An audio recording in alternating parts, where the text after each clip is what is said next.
Shalom Ubracha, nous poursuivons aujourd'hui avec la 5e Mishnah du 6e Pérec. La Mishnah nous enseigne Kohen Idiot lo Issa Ailonit.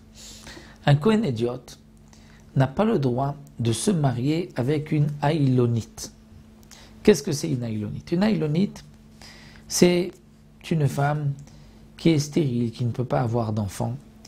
Et il y a des simanim qui sont déjà expliqué plus haut, où nous avons vu plus haut déjà dans le premier Pérec, où le Tana nous expliquait quel était le din d'une Ailonite. On nous avait parlé d'une Ailonite dans la première Mishnah, Shinimtseu Ailonite, c'est-à-dire Ailonite, le Barthénora avait dit Milachon Ail, c'est-à-dire d'un bélier. C'est-à-dire elle ressemble, elle est plutôt homme que femme, c'est-à-dire qu'elle ne s'est pas développée, elle n'a pas eu les signes de la puberté. Et donc, c'est la preuve que cette femme-là ne pourra pas avoir d'enfant. Le Kohen Idiot ne pourra pas épouser cette femme s'il n'a pas eu auparavant une femme et des enfants pour accomplir la mitzvah de Piria Verivia. Et le Barthénora précise en vérité, c'est pas seulement un simple Kohen, mais tout Israël, puisque tout Israël a la mitzvah de procréer Piria Verivia. Donc il ne pourra pas se marier avec une Ailonite, puisqu'elle ne pourra pas avoir d'enfants, sauf s'il a déjà eu une femme et des enfants.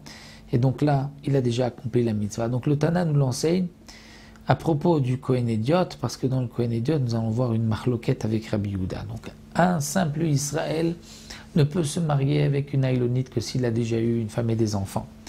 Le Kohen Idiot aussi, d'après Tanakama, Loïsa Ailonite ne pourra se marier avec une Ailonite, cette femme qui s'avère être stérile, elle n'a pas le signe de puberté jusqu'à l'âge de 20 ans, on sait qu'elle est Ailonite. Et là, Imken Neshlo Isha Ubanim, sauf s'il a déjà eu une femme et des enfants, il a accompli la mitzvah de Piria Verivia. Mais Rabbi Yehuda dit non. Pour Tanakama, le Kohen Idiot, c'est comme un Israël. S'il a déjà eu des enfants, il peut, sinon non. Mais Rabbi Yehuda dit non. Même s'il a déjà eu une femme et des enfants, il ne pourra pas se marier avec une Ailonite chez Izona Amura Vatora.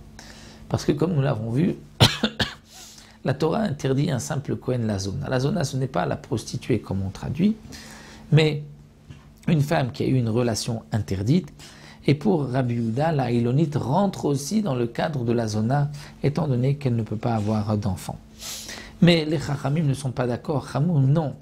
En zona. Quelle est la zona interdite par la Torah? C'est toute femme qui a eu une relation interdite.